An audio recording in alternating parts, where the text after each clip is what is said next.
এবার ব্যারাকপুরের পুরপ্রধান ইস্তফা দিলেন।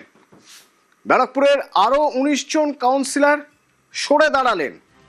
২৪টি ওয়ার্ডের মধ্যে থেকে আগেই ৪ জন কাউন্সিলর ইস্তফা দিয়েছিলেন। তাহলে রইল কি বাকি? সবাই তো ইস্তফা দিয়ে দিয়েছেন।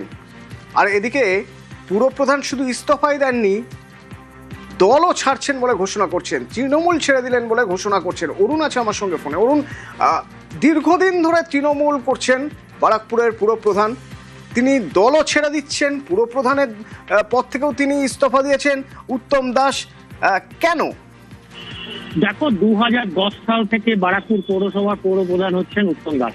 তখন থেকে এই 3 বার 3.5 বছর তার মানে 3 টার্ম তিনি পৌরপ্রধান ছিলেন। একরাশ ক্ষোভ নিয়ে কিন্তু তিনি দল ছাড়ছেন। বলছি, যখন তৃণমূল ব্যারাকপুর মহকুমায় সমস্ত জায়গায় হেরেছে একমাত্র কামারহাটি বাদ দিয়ে, তখন তারা কোনো সাংসদ নিজে এখান থেকে পালিয়ে চলে গেছেন বলে তিনি ক্ষোভ প্রকাশ করেন। তার পাশে কেউ নেই, একা। অরুণ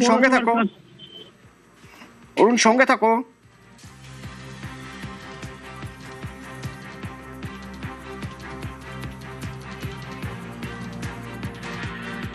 আমরা তৃণমূল কংগ্রেসের প্রতিনিধি, সেই হিসাবে আমি মনে করি না যে যেখানে তৃণমূল কংগ্রেসের প্রতিনিধিত্ব করে কাউন্সিলর হয়ে এখানকে চেয়ারম্যান আছে, যেখানে এখানকার মানুষ সব প্রত্যাখ্যান করেছে তৃণমূল কংগ্রেস, সেখানে না থাকাই ভালো। এবং তার সাথে সাথে আজকে তৃণমূল কংগ্রেসের সাথে যে সংযুক্ত ছিলাম সেটাকেও উইথড্র করে নিচ্ছি।